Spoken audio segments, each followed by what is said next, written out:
New Growth Earth, sponsored System Book 2 by Tom Larcombe. Sponsorship buys tools, it doesn't buy conscience. New Growth Earth continues Tom Larcombe's sponsored system saga, expanding the scope from survival-first mechanics to large-scale rebuilding and the moral cost of corporate patronage. The sequel follows colonists, system users, and opportunists as they attempt to turn a broken world into a livable one, while navigating the strings attached to sponsorships that fund their progress.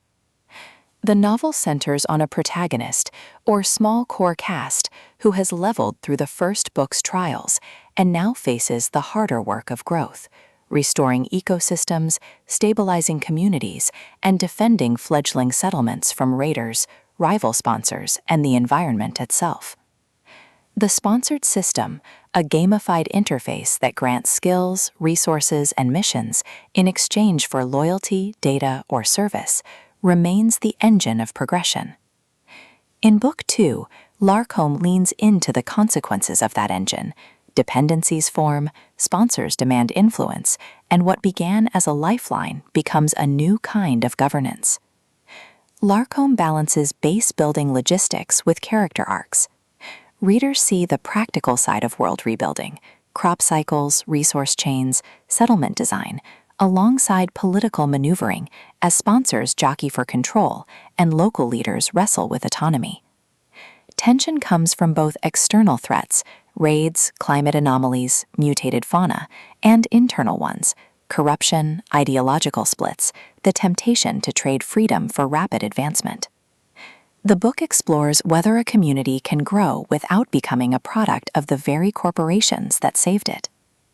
Core features: sponsored system mechanics, missions, perks, and sponsor contracts that shape choices. Settlement and ecosystem building, practical progression, farms, power, trade, and terraforming steps. Corporate politics, sponsorships bring resources and strings, influence becomes currency. Moral and social stakes, who pays the price for rapid growth, the land, the people, or their values. Why it works. Satisfying progression, readers who enjoy measurable growth, levels, tech trees, settlement tiers, get clear, tangible advancement.